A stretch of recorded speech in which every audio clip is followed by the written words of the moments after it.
নমস্কাৰ বিয়লি খবৰ ষ্টুডিঅ'ত প্ৰস্মিতা গোস্বামী আৰম্ভণিতে এক ব্ৰেকিং নিউজ জম্মু কাশ্মীৰত ভয়ংকৰ দুৰ্ঘটনাত 10 জনকৈ সেনা জোৱানৰ মৃত্যু নিয়ন্ত্ৰণ হেৰুৱাই 200 ফুট দ খাৱৈত পৰিল সেনাৰ বাহন দুৰ্ঘটনাগ্ৰস্ত বাহনখনত আছিল 20 গৰাকী যাত্ৰী ঘটনাস্থলীত উদ্ধাৰ অভিযান অব্যাহত সেনাৰ দুৰ্ঘটনাত 10 সেনা জোৱান গুৰুতৰভাৱে আহত হয় জম্মু কাশ্মীৰৰ দুডা জিলাৰ ভাদেৰৱাহ চাম্বা পথৰ খালনি টপৰ সমীপত এই দুৰ্ঘটনা বৃহস্পতিবাৰে পুৱা সেনাৰ দলটো অপাৰেশ্যনেল কৰ্তব্যৰ বাবে ৰাওনা হৈছিল খালনি টপৰ ওচৰৰ এটা ঠেক আৰু কঠিন ঘূৰণিয়াত গাড়ীখনে নিয়ন্ত্ৰণ হেৰুৱাই প্ৰায় 200 মিটাৰ তলত গভীৰ খাৱৈত পৰি যায় দুৰ্ঘটনাটোৰ তথ্য লাভ কৰাৰ লগে লগে সেনা আৰক্ষী স্থানীয় প্ৰশাসনৰ দল উপস্থিত হৈ উদ্ধাৰ অভিযান আৰম্ভ কৰিছে আহতসকলক প্ৰথমে ভাদেৰৱাহৰ মহকুমা চিকিৎসালয়ত ভৰ্তি কৰা হয় যদিও অৱস্থা গুৰুতৰ হোৱাত উন্নত চিকিৎসালয়ত ভৰ্তি কৰা হয়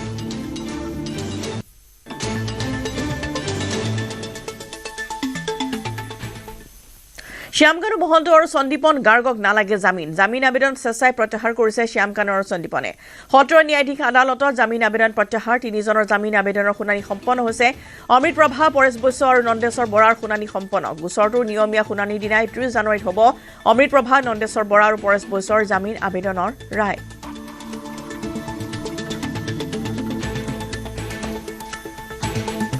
অমৃত প্ৰভা পৰেশ বৈশ্য আৰু নন্দেশ্বৰ বৰা এখেত তিনিজনৰ কাৰণে আজি জামিনৰ শুনানিটো হ'ল বাকী কেইজনে জামিনৰ যিটো আবেদন আছিল সেইখন উঠাই লৈছে তেওঁলোকে উইথড্ৰ কৰিছে বেল পিটিশ্যন আৰু গোটেই শুনানি হোৱাৰ পিছত অহা 30 জানুৱাৰী অহা 30 তাৰিখে এই শুনানিৰ অন্তত যিটো ন্যায় মানে ৰায়দান দিব সেইটো ন্যায়াধীশে স্থগিত ৰাখিছে অহা 30 তাৰিখে এই বেলৰ ওপৰত ৰায়দানটো দিব তেওঁলোকক বেল দিয়ে নে নিদিয়ে যুক্তিখিনি সবলভাৱে প্ৰতিস্থাপন কৰিছে আজি গতিকে আমাৰ ভাল লাগিছে আৰু কথাটো সেইটোৱে দুজনে বেল পিটিশ্যন দিছিলে যদি উইথড্ৰ কৰিছে আৰু তিনিজনৰ আজি হিয়াৰিং হৈছে অহা 30 তাৰিখে আমি ইয়াৰ ৰিজাল্টটো পাম সিমানখিনি চৰকাৰী পক্ষৰ যুক্তিসমূহ তেওঁৰ যিটো সেইবোৰ শুনি আপোনাৰ আত্মবিশ্বাস বাঢ়িছিলে যে গোচৰটো নিশ্চয় ভাল হৈছে সবলভাৱে কৰিছে নিশ্চয় থেংক ইউ আজি সিমানখিনি আৰু নাই ভাল সবলভাৱে তেওঁলোকে যুক্তিখিনি দিছে আৰু সেইখিনি ভালে লাগিছে দেখি পেলাই আমি এতিয়া 30 তাৰিখে পাম আৰু ডিচিশ্যনটো দিব ৱেইটিং সন্দীপন গাৰ্গৰ শ্যামকানু মহন্তে বেল পিটিশ্যন প্ৰত্যাহাৰ কৰিছে কিয় বুলি ভাবে তেওঁলোকে একো আমি গম নাপাওঁ এতিয়া তেনেকুৱা একো গম পোৱা নাই সেইটো পিছতহে পৰ্যায়ক্ৰমে গম পোৱা যাব এটা অমৃত প্ৰভা মহন্তৰ হৈ অধিবক্তাই কিছু যুক্তি দেখুৱাইছে আৰু আপোনালোকৰ আমাৰ চৰকাৰী অধিবক্তাও তাৰ বিৰোধিতা কৰিছে কেনে দেখিছে কি ভাল সবলভাৱে তেওঁলোকে যুক্তিখিনি হেৰি কৰিছে প্ৰদৰ্শন কৰিছে আমাৰ উকিলে আমাৰ টীমটোৱে এইটো এটা ভাল লাগিছে দেখি পেলাই ত্ৰিছ তাৰিখে ৰায়দানটো দিয়া হ'ব আজিৰ ৰায়দানটো আজিৰ ডিচিশ্যনটো 30 তাৰিখে দিব 30 তাৰিখে দিয়া হ'ব জুবিন গাৰ্গৰ মেনেজাৰ সিদ্ধাৰ্থৰ ফ্লেট সিল হোৱাৰ সম্ভাৱনা আছে মহাবীৰ একুৱাৰ্ডৰে সিল হ'ব পাৰে সিদ্ধাৰ্থ শৰ্মাৰ ফ্লেট ফটাখিলৰ অৰ্কিড ভিউ এপাৰ্টমেণ্টত আছে সিদ্ধাৰ্থৰ flat orchid view apartment 3A number ফ্লেটটোৰ গৰাকী সিদ্ধাৰ্থ 4690 নম্বৰ ডাগৰ পটা নম্বৰ 1199ত আছে সিদ্ধাৰ্থৰ ফ্লেটটো জুবিন গাৰ্গৰ ধনাত্মক হাত কৰি ফ্লেটটো ক্ৰয় কৰাৰ তথ্য SITয়ে সকলো তথ্য উল্লেখ কৰি দাখিল কৰিছে আবেদন পুনৰবাৰ জনাইছো যে এতিয়া জুবিন গাৰ্গৰ মেনেজাৰ সিদ্ধাৰ্থৰ ফ্লেট সিল হোৱাৰ আছে সম্ভাৱনা মহাবীৰ একুৱাৰ্ডৰে সিল হ'ব পাৰে সিদ্ধাৰ্থ শৰ্মাৰ ফ্লেটটো ফটাখিলৰ অৰ্কিড ভিউ এপাৰ্টমেণ্টত আছে সিদ্ধাৰ্থৰ ফ্লেটটো orchid view apartment 3A number ফ্লেটটোৰ গৰাকী সিদ্ধাৰ্থ 4690 নম্বৰ ডাগৰ পটা নম্বৰ 1199ত আছে সিদ্ধাৰ্থৰ ফ্লেটটো জুবিন গাৰ্গৰ ধন আত্মসাৎ কৰি ফ্লেটটো ক্ৰয় কৰা তথ্য SITয়ে সকলো তথ্য উল্লেখ কৰি দাখিল কৰিছে আবেদন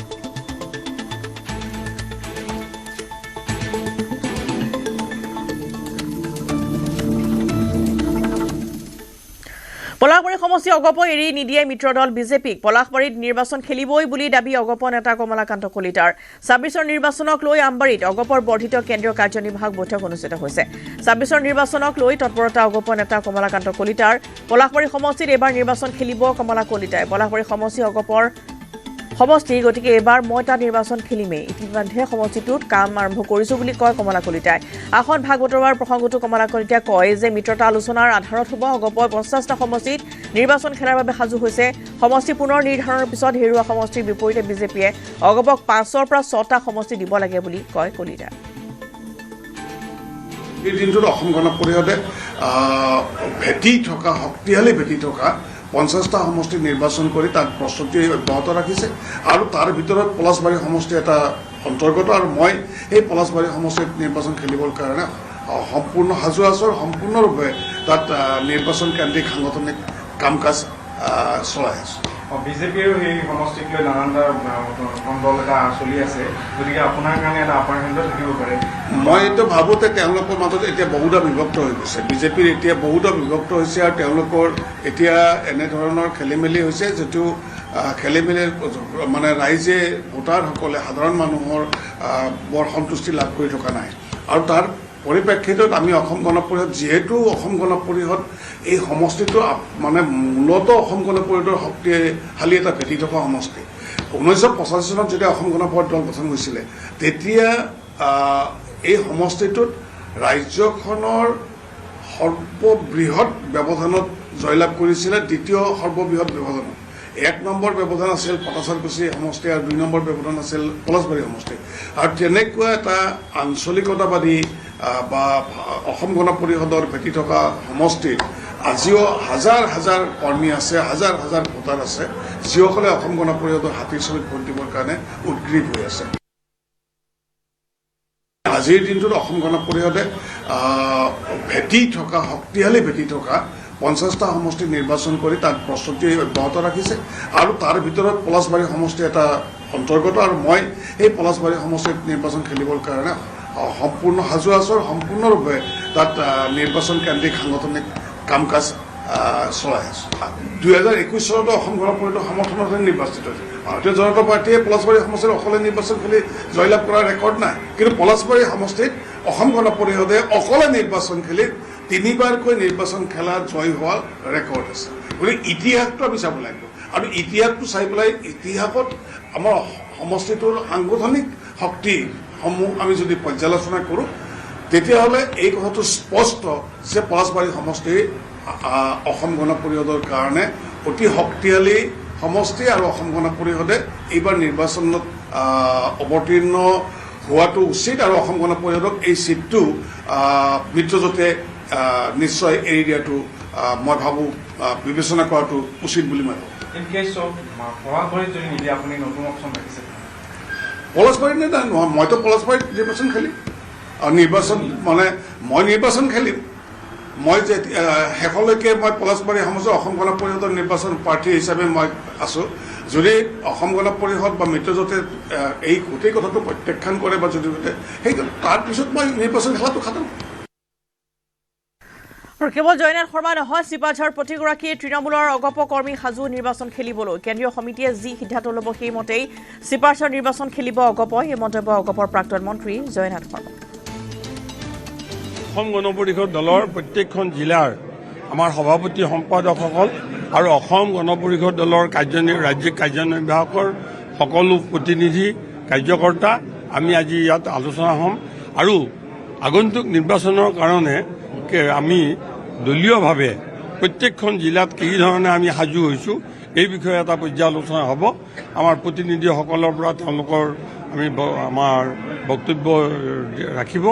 আৰু তেখেতসকলৰ এই বক্তব্য আৰু বৰ্তমানৰ সাংগঠনিক ভিত্তিৰ মানে সাংগঠনিক ব্যৱস্থাটোৰ ওপৰত আমি আগন্তুক নিৰ্বাচনৰ কাৰণে ক'ত কেনেকৈ চিট বিচাৰিব লাগে ভাগ বাৰটনা হ'ব কি নীতি হ'ব এই বিষয়ে আলোচনা হ'ব দৰং জিলাক লৈ কি হ'ব দৰং জিলাত শুনক দৰং জিলাত আমি বিশেষকৈ শিপাঝাৰ সমষ্টিত তৃণমূল পৰ্যায়ৰ পৰা আমি সংগঠন কৰিছোঁ গতিকে আমি আমাৰ দাবী উত্থাপন কৰিম আমি কৰিমুদ্দিন বৰভূঞা অগপলৈ অহাত বাধা এগৰাকী মহিলা বাধা হৈ থিয় কৰিমুদ্দিনৰ বিৰুদ্ধে সোণাই সমষ্টিৰ পৰা প্ৰাৰ্থিত্ব বিচাৰিছে আয়েশা চুলতানাই আয়েশা চুলতানাৰ মতে তেওঁ টিকট প্ৰায় নিশ্চিত কেন্দ্ৰীয় সমিতিৰ নিৰ্দেশত তেওঁ সমষ্টিৰ কাম কৰি আছে আয়েশা বৰ্তমান অগপৰ মহিলা পৰিষদৰ দায়িত্বত আছে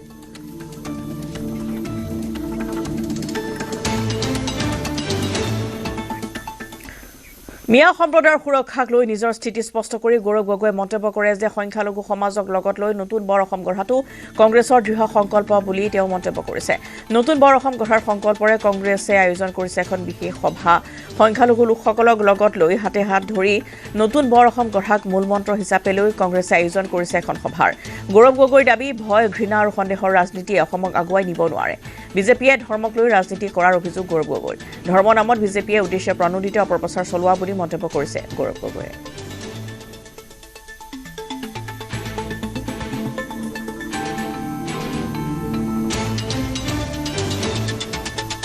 बांग्लादेशियों को सपोर्ट दे रहे हैं ऐसा सुनने में आ रहा है हमारा नया बौर अखम ये एक संकल्प लेके आज हमने एक सभा शुरू किया है और उस सभा में जो हमारा मूल मंत्र ये है कि हाथ से हाथ मिलाएंगे नया बौर अखम बनाएंगे कांग्रेस बांग्लादेशियों को सपोर्ट दे रहे हैं ऐसा सुनने में आ रहा है हमारा नया बौर अखम ये एक संकल्प लेके आज हमने एक सभा शुरू किया है और उस सभा में जो हमारा मूल मंत्र ये है कि हाथ से हाथ मिलाएंगे नया बौर अखम बनाएंगे মিত্ৰতাক লৈ গৌৰৱ গগৈৰ স্পষ্ট ঘোষণা মিত্ৰ দলে বিচাৰিলেই নাপাব আসন প্ৰথমে শক্তিশালী কৰা হ'ব কংগ্ৰেছক প্ৰথমে কংগ্ৰেছৰ প্ৰাৰ্থীৰ মাজত হ'ব প্ৰতিযোগিতা কংগ্ৰেছে নিজৰ দলৰ ভিতৰত বাছনি কৰিব শক্তিশালী প্ৰাৰ্থী তাৰ পিছতহে আন দলৰ লগত কথা পাতিম বুলি ঘোষণা গৌৰৱৰ কংগ্ৰেছে 100খন আসনত প্ৰতিদ্বন্দ্বিতা কৰিবই বুলি পুনৰ ঘোষণা গৌৰৱ গগৈৰ অখিল গগৈ আৰু লুৰিণজ্যোতি গগৈক লৈ স্পষ্ট বাৰ্তা গৌৰৱৰ আমাৰ কথা স্পষ্ট 100টা আসন আমি প্ৰতিদ্বন্দ্বিতা কৰিম কংগ্ৰেছ দল ইতিমধ্যে 126টা সমষ্টিত প্ৰায় 750 জন আমি ইতিমধ্যে আমি এপ্লিকেশ্যন পাইছোঁ প্ৰথমতে আমাৰ মাজত প্ৰতিযোগিতা হ'ব যে আটাইতকৈ উপযুক্ত প্ৰাৰ্থীসকল ক'ত প্ৰথমতে আমি নিজৰ দলৰ ভিতৰত বাছিব লাগিবতো আমি নিজৰ দলৰ ভিতৰত বাছিম যে কোনকেইটা সিটৰ ভিতৰত কংগ্ৰেছৰ আটাইতকৈ শক্তিশালী প্ৰাৰ্থী ক'ত থিয় হৈ আছে তাৰপিছত আমি বেলেগ দলৰ লগত আমি কথাখিনি আমি আজি তাৰিখত পাতি আছোঁ অখিল গগৈ নিজকে কংগ্ৰেছৰ ষ্টাৰ কেম্পেইনাৰ বুলি তেওঁ নিজে ঘোষণা কংগ্ৰেছৰ ষ্টাৰ কেম্পেইনাৰ হ'ল আজি যোৰহাট জিলা কংগ্ৰেছৰ আমাৰ সাধাৰণ কৰ্মী যে আজি ৰাতি 10টা বজালৈকে যে আমাৰ বাবে ৰৈ আছে এয়া হ'ল আমাৰ ষ্টাৰ কেম্পেইনাৰ কংগ্ৰেছৰ ষ্টাৰ কেম্পেইনাৰ হ'ল আজি হাওৰা ঘাটত উপস্থিত থকা মহিলাসকল যিসকলে ভয় ভাবুকি নিয়চি আমাৰ সভাত উপস্থিত হ'ল কংগ্ৰেছৰ ষ্টাৰ কেম্পেইনাৰ হ'ল আমাৰ হাজাৰ হাজাৰ কৰ্মী যিসকল ৰাজীৱ ভৱনত ইমান ভিৰ যোৱা 10 দিনৰ পৰা আজি তেওঁলোকে দেখাবলৈ সক্ষম হৈছে যাৰ বাবে সকলোৱে মানুহৰ মাজত চৰ্চিত যে এবাৰ কংগ্ৰেছ দল আহাটো নিশ্চিত গৌৰৱ গগৈৰ ওচৰত আত্মসমৰ্পণ অখিল গগৈৰ প্ৰদেশ কংগ্ৰেছৰ সভাপতি গৌৰৱ গগৈৰ ধমকত সুৰ সলালে বিধায়ক অখিল গগৈ কংগ্ৰেছৰ প্ৰাৰ্থীৰ পৰা বহু টকা সংগ্ৰহ হৈছে সেইকাৰণে কংগ্ৰেছৰ সমষ্টি কেইটা আগতে মিলাই ল'ব লাগিব বুলি মন্তব্য কৰিলে অখিল গগৈয়ে কংগ্ৰেছৰ আসন চূড়ান্ত কৰিহে মিত্ৰ দলক আসন দিব বুলি কৈছিল গৌৰৱ গগৈয়ে প্ৰদেশ কংগ্ৰেছৰ সভাপতিৰ মন্তব্যত এতিয়া হয় ভৰ দিলে অখিল গগৈয়ে গৌৰৱ গগৈ ক'ব যে হয় কংগ্ৰেছৰ টিকেটটো ফাইনেল কৰি লওঁ কাৰণ কংগ্ৰেছৰ কিমান টকা উঠিছে দেখিছে নাই টিকেট হেৰি কৰিবৰ কাৰণে গতিকে তেওঁলোকৰ সন্তুষ্ট কৰিব লাগিব নাই আমাৰো 132খন এপ্লিকেশ্যন আহিছে মই 132খন এপ্লিকেশ্যনত আমিও বহুত পইচা পাইছোঁ 132খন এপ্লিকেশ্যনত আমিও 30 তাৰিখলৈকে বঢ়াই দিলোঁ এতিয়া 30 তাৰিখলৈকে বঢ়াই দিলোঁ আমি হুলস্থুল কৰি থকা নাই কাৰণ আমি বেছি চিট দিব নোৱাৰিম বেছিকৈ লৈ পিছত মাৰ খোৱা বুদ্ধি হ'বগৈ বুজিছে নাই পইচাটো বেছিকৈ লৈ পিছত মাৰ খোৱা বুদ্ধি নহ'ব জানো তো সেইকাৰণে আমিও 132খন এপ্লিকেশ্যন পাইছোঁ তেওঁলোকেতো কিমান 600 নে 500 কিবা পালেই নহয় 750 পাই গ'ল তেতিয়াহ'লে তেওঁলোকৰ মানুহকেইটাক কৈ থাকিলে 50,000 জমা দি থাকিব টিকেট বিচাৰি থাকিব হয়নে নহয় তেতিয়াহে হাৱাটো উঠি থাকিব আমাৰকেইটা ঠিক কৰি লওঁ তাৰপিছতে ভাবিম এনেকৈ যে কৈ আছে ময়ো সেইকাৰণে কৈ আছোঁ মোক আমুকটো লাগিবই আপোনালোকে ভাবিছে যে আমাৰ মাজত একদম কলিৰ যুদ্ধ একদম ভাওনা হৈ গৈছে একো হোৱা নাই সিও হাঁহি আছে মোলৈ ফোন কৰে ৰাতি ময়ো ফোন কৰোঁ সেইবোৰক লৈ চিন্তা কৰি থাকিব নালাগে চৰ্ত নহয় দিয়া ৰাইজৰ দলে ৰছী টনা খেলি আছে মন্তব্য ৰাইজৰ দলৰ সভাপতি তথা বিধায়ক অখিল গগৈৰ বিৰোধী মিত্ৰতা সন্দৰ্ভত মই চৰ্ত নিদিও বন্ধুক দাবীহে জনাও বুলিও ক'লে বিধায়ক অখিলে মিত্ৰতাক লৈ কংগ্ৰেছৰ বাবে অপেক্ষা কৰি আছো বুলি মন্তব্য অখিল গগৈৰ বিৰোধীৰ মিত্ৰতা হ'লেই উজনি নামনি বৰাক ব্ৰহ্মপুত্ৰত ধুমুহা আহিব বুলিও দাবী শিৱসাগৰৰ বিধায়কজনৰ অকল বিজেপি খুৰাব লাগে বুলি কৈছো এটা সেই চিটকেইটাও যদি নিদিয়ে তেতিয়াহ'লে প্ৰেছাৰ দিমেই ন হয়নে নহয় কওক সেই চিটকেইটা পাবৰ কাৰণে প্ৰেছাৰ দিম নে নাই মাত্ৰ কেইটামান চিট বিচাৰিছো 20টা চিট আছে গৌৰৱ গগৈ ক্লিয়াৰকে কৈছে যে 100টা চিট খেলিব 100টা চিট হোৱাৰ পিছত বাকীবোৰ চিন্তা কৰা যাব এতিয়া সেইটোৱে গৌৰৱ গগৈ যেনেকৈ কৈছে যে 100টা চিটত খেলিব ময়োতো তেনেকৈ কৈছো যে মোক আমুক চিটটো লাগিব গতিকে বৰাবৰ ৰাজনীতিতো থাকিবই তেওঁলোকেও চাব 100টাৰ ভিতৰত আমাক ৰাখিবলৈ আমিও চাম সেইটো ঠেলি নি কিমান হলকে নিব পাৰে সেইটোৱেতো ৰাজনীতি ন আৰু সেই বন্ধুত্বপূৰ্ণ ৰাজনীতিটোক আপোনালোকে সংঘাতময় ৰাজনীতিলৈ পৰিণত নকৰাব আমাৰ মাজত পুৰা বুজাবুজি দেখিছেনে নাই সেইদিনা গৌৰৱ গগৈৰ লগত কেনেকৈ ফটো দিছে আপোনালোকে দেখিছেনে নাই যে গৌৰৱ গগৈৰ লগত সেইদিনা মোৰ ফটোখনৰ হাঁহি গৌৰৱৰ হাঁহি আৰু মোৰ হাঁহি চাইছেনে নাই দেৱব্ৰত শইকীয়াৰ হাঁহি আৰু মোৰ হাঁহি চাইছেনে নাই কেনেকুৱা খোলা হাঁহি দেখিছেনে নাই আগতে কেতিয়াবা তেনেকুৱা খোলা হাঁহি আমি মাৰিছিলোঁ নেকি আগতে অলপ গহীন হৈ থাকোঁ নে নাই আগতে গহন গহীন হৈ থাকোঁ নে নাই কেনেকুৱা খোলা হাঁহি মাৰিছোঁ তাৰমানে আমাৰ ভিতৰত মোটামুটি বুজাবুজিটোৰ পিনে গুচি গ'ল এতিয়া চিটকেইটাক লৈ অকণমান টনাটনি চলি আছে হৈ যাব মিলি যাব আমাক বেলেগ ব্ৰেণ্ড এম্বেচাডৰ নালাগে কংগ্ৰেছ কৰ্মী মোৰ বাবে ব্ৰেণ্ড এম্বেচাডৰ অখিল গগৈয়ে নিজকে কংগ্ৰেছৰ ব্ৰেণ্ড এম্বেচাডৰ বুলি ঘোষণা কৰাৰ পিছতে প্ৰতিক্ৰিয়া প্ৰদান কংগ্ৰেছৰ সভাপতি গৌৰৱ গগৈ কিমান মানুহ গৈছে দেখিছে নাই দেখা দেখি ভাল লাগিছে নাই লাগিছে মই কলো এই সকল যে আমাৰ কংগ্ৰেছৰ সাধাৰণ কৰ্মীখিনি যে অসমৰ 126টা সমষ্টিৰ পৰা গৈ গুৱাহাটী ৰাজীৱ ভৱনত জয় আই অসম কংগ্ৰেছ পাৰ্টি জিন্দাবাদ যে কৈছে সেয়া হ'ল আমাৰ কংগ্ৰেছৰ মূল ব্ৰেণ্ড এম্বেচাডৰ মোৰ বাবে আজি ইয়াত উপস্থিত হৈ থকা হোজাই নগাঁও পশ্চিম পূব আৰ্মি ৰংখাং পৰা অহা ডিমা হাছাও হাফলং পৰা অহা কংগ্ৰেছৰ কৰ্মী মোৰ বাবে মোৰ ব্ৰেণ্ড এম্বেচাডৰ আমাৰ দলৰ ব্ৰেণ্ড এম্বেচাডৰ আমাক আৰু এম্বেচাডৰ নালাগে আমাক মাত্ৰ আমাৰ কংগ্ৰেছৰ কৰ্মী আমাক লাগে আপোনালোকে প্ৰতিটো বুথৰ ভিতৰত কংগ্ৰেছৰ পতাকা ধৰি কংগ্ৰেছ জিন্দাবাদ কওক আৰু কংগ্ৰেছৰ নেতৃত্বৰ চৰকাৰ অহাটো নিশ্চিত অখিল গগৈ আৰু গৌৰৱ গগৈ অগপ কৰা সমালোচনা সন্দৰ্ভত প্ৰতিক্ৰিয়া প্ৰকাশ অগপ নেতা মনোজ শইকীয়াৰ অখিল গগৈ কোন হয় অখিল গগৈ এইবাৰ নিজে শেষ হৈ যাব গৌৰৱ গগৈ অগপ সমালোচনা কৰিব নালাগে তেওঁ নিজে নিৰ্বাচনৰ আগত ছত্ৰভংগ দিব লাগিব গৌৰৱ গগৈ অসমৰ ভৌগোলিক জ্ঞান আহৰণ কৰিব লগা আছে বুলি কয় মনোজ শইকীয়াই অখিল গগৈ কোন হয় অসম গণ পৰিষদ দলৰ সম্পৰ্কত মন্তব্য কৰিব অখিল গগৈ নিজে একমাত্ৰ বিধায়ক এই অহা নিৰ্বাচনৰ অখিল গগৈ ৰাজনৈতিকভাৱে জীৱিত হৈ থাকে নে নাথাকে সেয়া সন্দেহৰ বিষয় আৰু এগৰাকী মৃতপ্ৰায় বিধায়কৰ কথাৰ উত্তৰ দিবলৈ আমি অসম গণ পৰিষদ দল প্ৰস্তুত নহয় এতিয়া গৌৰৱ গগৈ নিৰ্বাচনৰ আগমুহূৰ্তত নিজেই ছত্ৰভংগ দিয়ে নেকি তেনে এটা পৰিৱেশলৈ গৈছে কাৰণ কংগ্ৰেছৰ আভ্যন্তৰীণভাৱে কংগ্ৰেছৰ মাজত যি ধৰণৰ বাদ বিসম্বাদ চলিছে গৌৰৱ গগৈ কি ধৰণে নিয়ন্ত্ৰণ কৰে নিৰ্বাচনৰ প্ৰাক মুহূৰ্তত দলটোক সেইটোহে সকলোতকৈ ডাঙৰ বিষয় আৰু আমি গৌৰৱ গগৈ কথাবোৰ ইমান গুৰুত্ব দিয়াটো উচিত নহয় কাৰণ অসমৰ ৰাজনীতিত অসমৰ ভৌগোলিক চাৰিসীমাৰ ভিতৰত গৌৰৱ গগৈ জ্ঞান এতিয়াও যথেষ্ট সীমিত হৈ আছে যোৰহাটৰ মধুবন পথত বয়োজ্যেষ্ঠ লোকক লুটপাট পথৰ ওপৰতে লোকজনক বগৰাই পেলাই লুটি নিয়ে ধন চিচিটিভিত বন্দী হৈছে লুটপাটৰ ঘটনাৰ সমগ্ৰ দৃশ্য দিন ডকাইতিৰ ঘটনাই প্ৰতিক্ৰিয়া সৃষ্টি কৰিছে যোৰহাটত যোৰহাটৰ ৰাজপথৰ দৃশ্য এগৰাকী বয়োজ্যেষ্ঠ লোকক চলালে এনেধৰণে লুটপাট বয়োজ্যেষ্ঠ লোকজনে চিঞৰি আছিল কিন্তু কোনেও কাণসাৰ দিয়া নাছিল বা কোনো ধৰণৰ লোকৰ তাত উপস্থিত দেখিবলৈ পোৱা নাই এগৰাকী ব্যক্তি তাত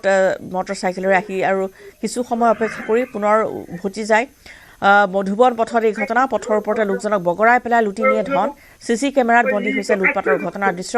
দিন ডকাইতৰ ঘটনা এতিয়া যোৰহাটত প্ৰতিক্ৰিয়াৰ সৃষ্টি কৰিছে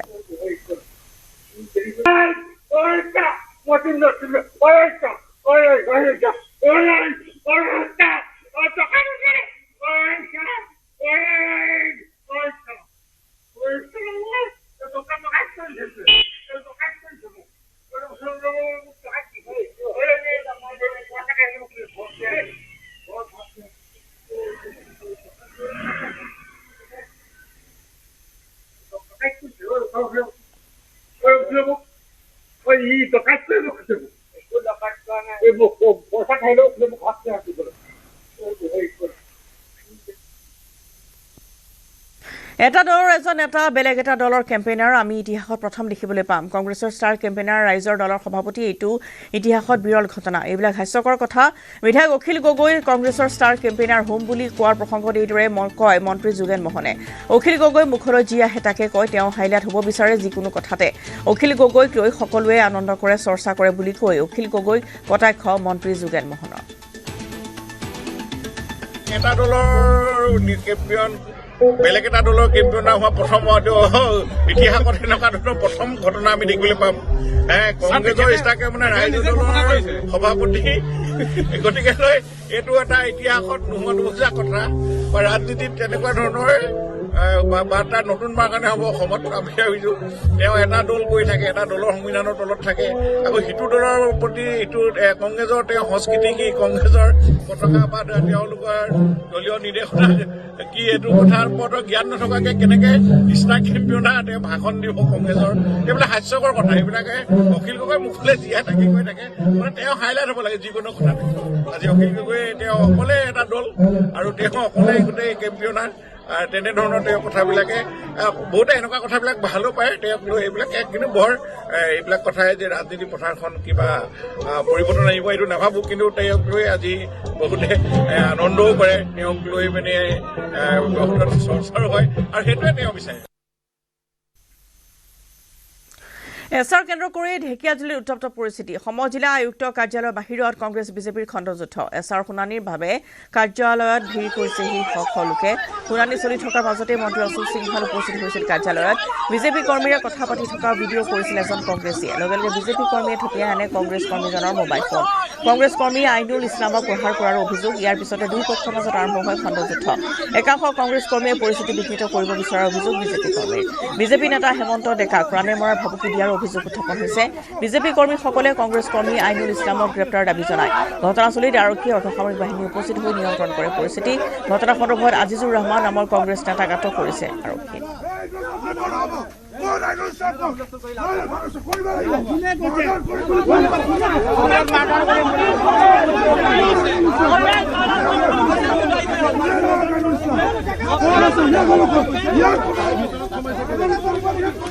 আমি আহিছোঁ যিসকল ভিক্টিম ভোটাৰ আছে তেওঁলোকক যিবিলাক ষড়যন্ত্ৰ কৰি তেওঁলোকৰ নাম ইয়াত যিসকল অভিযোগ কৰিছে যে সন্দেহযুক্ত ভোটাৰ বুলি তেওঁ আজি প্ৰমাণ কৰিব পৰা নাই তেওঁলোকে কিছুমানে উইড্ৰ কৰিব আহিছে সেইবিলাক আমি খবৰ ল'ব আহিছোঁ ভোটাৰৰ আমি দুখৰ সময়ত আমি খবৰ লোৱাটো আমাৰ দায়িত্ব হয়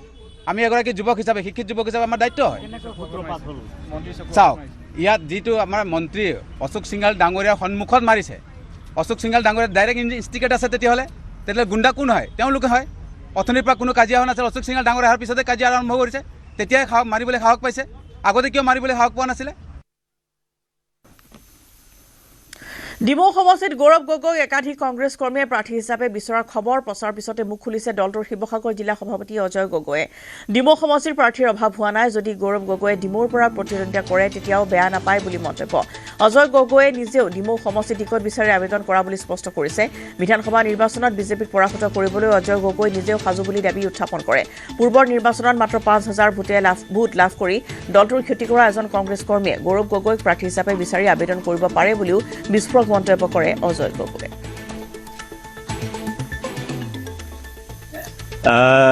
ডিমৌ সমষ্টিত কংগ্ৰেছৰ পাৰ্টীৰ অভাৱ হোৱা নাই সেইকাৰণে অভাৱ হোৱা নাই কাৰণ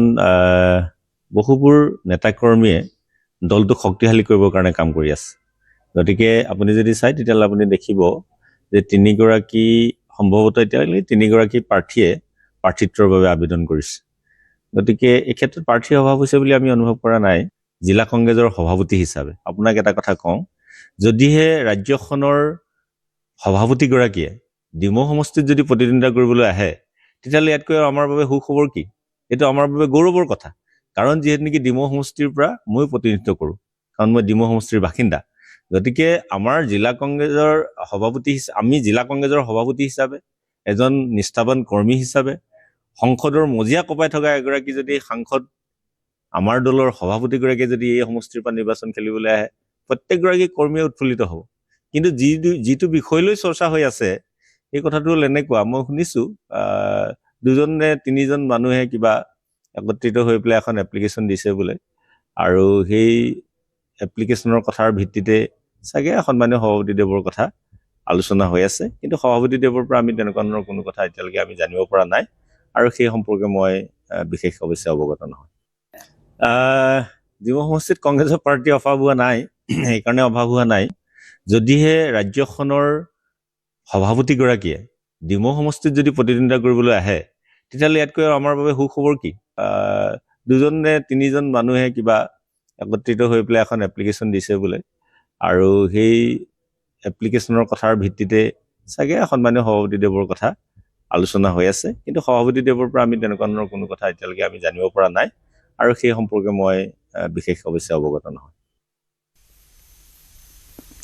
বিজেপি যোগদান নকৰাকৈ বিজেপিৰ প্ৰতীক পদুম ফুল লগাই ৰহাৰ বিভিন্ন স্থানত লগোৱা পোষ্টাৰ বেনাৰ দেখা পোৱা গৈছে। বিধায়ক শশীকান্ত দাসৰ ফটো ৰহাত য'তেই ত'তেই দেখিবলৈ পোৱা গৈছে পদুম ফুল সম্বলিত বিধায়ক শশীকান্ত দাসৰ ছবি। সমান্তৰালভাৱে শশীকান্ত দাসে অংশগ্ৰহণ কৰা দেখিবলৈ পোৱা গৈছে বিজেপিৰ দলীয় কাৰ্যনিৰ্বাহক সভাত। এই সন্দৰ্ভত বিধায়কগৰাকীয়ে মুখ্যমন্ত্ৰী হিমন্ত বিশ্ব শৰ্মা আৰু প্ৰধানমন্ত্ৰী নৰেন্দ্ৰ মোদীৰ প্ৰতি শ্ৰদ্ধাশীল হৈ দুয়োগৰাকী নেতাৰ সমৰ্থনত আৰু নীতি আদৰ্শৰে আগুৱাই যাম বুলি উল্লেখ কৰে। ৰহাৰ চাপৰমুখৰ অগ্ৰণী শিক্ষানুষ্ঠান চাপৰমুখ বিবি হানচাৰিয়া উচ্চতৰ মাধ্যমিক বিদ্যালয়ৰ নতুনকৈ নিৰ্মাণ হ'বলগীয়া ভৱনৰ আধাৰশিলা স্থাপন অনুষ্ঠানত এই মন্তব্য কৰিছে বিধায়কগৰাকীয়ে। অনুষ্ঠানত অংশগ্ৰহণ কৰি মুখ্যমন্ত্ৰীৰ প্ৰশংসাৰে উপচাই পেলাই বিধায়ক শশীকান্ত দাসে।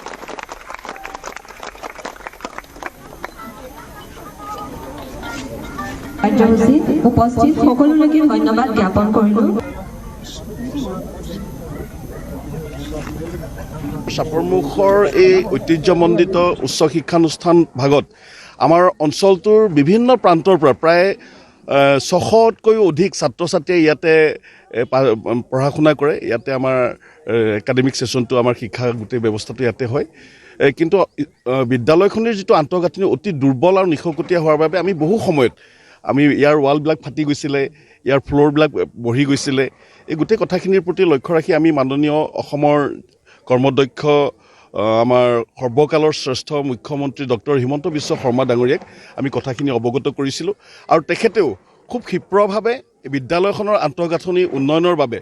7.5 কোটিকৈ টকা তেখেতে আবণ্টন দিলে আৰু আমি উচ্চতৰ মাধ্যমিক বিদ্যালয় চাপৰমুখ বিবি হানচাৰিয়ে আমি 7.5 কোটি টকাৰে আমি এখন আদৰ্শ বিদ্যালয় পাবলৈ আমি সক্ষম হ'লোঁ। আজি মুখ্যমন্ত্ৰীগৰাকীৰ বদন্যতাৰ বাবে আমি এটা ইতিহাসত ৰৈ যাব পৰা এটা ইতিহাস প্ৰসিদ্ধ এটা অঞ্চল, ইয়াত এটা শিক্ষানুষ্ঠান নকৈ আজি গঢ় লৈ উঠিব। আমি সকলো ৰাইজ আজি অত্যন্ত উৎফুল্লিত হৈছে। আজি শিক্ষাগুৰুসকলৰ পৰা আৰম্ভ কৰি অঞ্চলটোৰ আমাৰ পুৰোধা ব্যক্তিসকল, আমাৰ সংবাদ বন্ধুসকল, আমাৰ অভিভাৱক অভিভাৱিকাসকল, প্ৰাক্তন ছাত্ৰসকল, বৰ্তমানৰ শিক্ষাগুৰুসকল, আজি সকলোৰে মুখত হাঁহি বিৰিঙিছে আৰু আমি আশা কৰিছোঁ এটা খুব ভাল এটা শৈক্ষিক পৰিৱেশ পুনৰ এই অঞ্চলটোত বা এই ঠাইতে আকৌ গঢ় লৈ উঠিব। আৰু ইয়াৰ লগতে সমস্যা বিলু খবৰৰ পৰা বিদায় লোৱা। নমস্কাৰ।